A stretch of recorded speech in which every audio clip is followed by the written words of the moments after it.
ኢትዮጵያ የቡና መገኛና ለዓለም ያስተዋወቀች ሀገር ብትሆንም ከዘርፉ የምታገኘው ጥቅም ለዘመናት አነስተኛ ሆኖ ቆይቷል።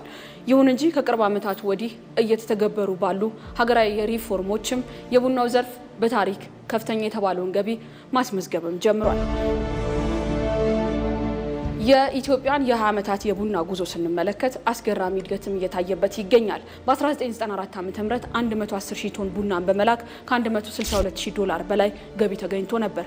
ይህ ግን በ2017 በጀት ዓመት መጠኑ ወደ 469,000 ቶን በማደግ ከ$2.6 ቢሊዮን በላይ ገቢ ተገኝቷል። ይህ በኢትዮጵያ የቡና ንግድ ታሪክ ከፍተኛው ገቢ ሆኖም ተመዝግቧል። በ2017 ከፍተኛ ገቢ ያስገኙ ዘርፎች ከማዕድን ወርቅ ሲሆን ከግብርና ደግሞ ቡና ነው።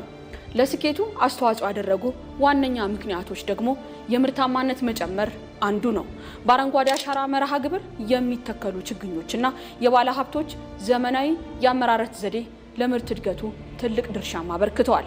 ሌላው የማክሮ ኢኮኖሚ ሪፎርም ነው። በቅርቡ የተደረገው የውጭ ምንዛሪ ተመን ማስተካከያ ላኪዎች የተሻለ የብር መጠን እንዲያገኙ በማድረጉ ምርታቸውን ወደ ውጭ ለመላክ ያላቸውን ተነሳሽነት አሳድጎታል። አሁን ላይ የቡና መዳረሻ ገበያዎችም ሰፍተዋል። ከአውሮፓና አሜሪካ በተጨማሪ እንደ ቻይናና ሌሎች አዳዲስ ገበያዎችም ለኢትዮጵያ ቡና ትልቅ እድልን እየፈጠሩ ይገኛሉ።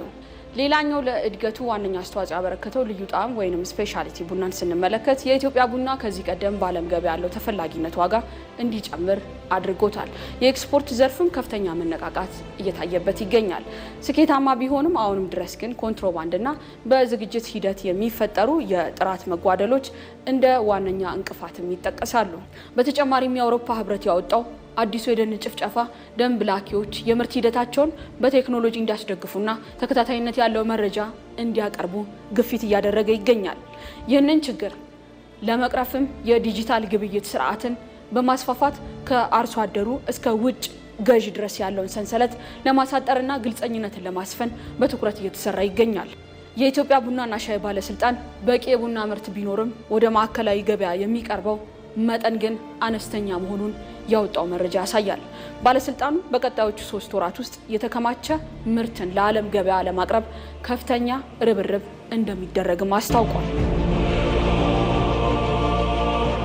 አንዳንድ አነስተኛ አርሶ አደሮችና የዘርፉ ተዋናዮች ወደፊት የቡና ዋጋ ይጨምራል በሚል የተሳሳተ መረጃም ምርታቸውን እያከማቹ መሆኑን ተጠቁሟል።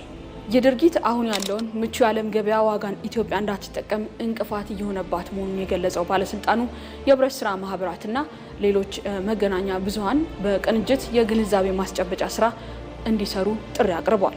ኢትዮጵያ በቡና ዘርፍ ያላትን አቅም ወደ ጥቅም መቀየር ላይ የምትሰራቸው ስራዎችን ማገዝና ወደ ተሻለ ውጤትም ቀይሮ የሚገባትን ጥቅም ማግኘት እንድትችል አሁን የገጠሙ ችግሮችን በጥበብ ማለፍና ሀገራዊ ጥቅምን እንዳያሳጣ ትኩረት መስጠትም ይጠበቃል።